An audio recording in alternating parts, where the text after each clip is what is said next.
నాకు తెలియక అడుగుతాను. ప్రతి ఒక్కరు నువ్వు యూట్యూబ్ ఛానల్ స్టార్ట్ చేసావు కదమ్మా! ఎంత డబ్బులు వస్తున్నాయి? వస్తున్నాయా? అని అంటా ఉంటారే. ప్రతి ఒక్కరు యూట్యూబ్ ఛానల్ స్టార్ట్ చేయంగానే డబ్బులు వచ్చే పని అయితే ప్రతి ఒక్కరూ ఆ యూట్యూబ్ ఛానల్ స్టార్ట్ చేస్తారు కదా! దాని వెనక ఎంత కష్టం ఉండేది అది ఎవరికి కనపడదు కదా! మానిటైజేషన్ అవ్వాలి, డబ్బులు రావాలి, అప్పుడు మనం తీసుకోవాలి. కానీ దీని వెనక మనం పడే కష్టం ఏంటో వాళ్ళకి తెలీదు. కానీ మీకు డబ్బులు వస్తున్నాయి కదమ్మా! ఇంట్లోనే కూర్చొని డబ్బులు సంపాదిస్తున్నారుగా! ఈ మాటలు అంటారు ఇంటికాడ వాళ్ళు. కానీ దాని వెనక పడే కష్టం ఏంటిదో వాళ్ళకి అర్థం కావటం లేదు.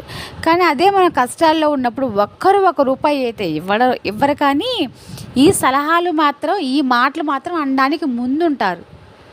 నేను చెప్పింది నిజమే కదా! సరే, ఇంతకీ నా సున్నుండలు ఎలా ఉన్నాయి? టేస్ట్ అయితే సూపర్గా ఉంది. నా వీడియో కానీ మీకు నచ్చినట్లయితే please like and share, subscribe, support చేయండి అబ్బా. యూట్యూబ్ పెట్టిన వాళ్ళు ప్రతి ఒక్కరికి డబ్బులు వస్తే ఏం లేదు, టైం వచ్చింది. మన టైం వచ్చిందాక మనం ఎదురు చూడాలి. అవునా కదా? కామెంట్ చేయండి.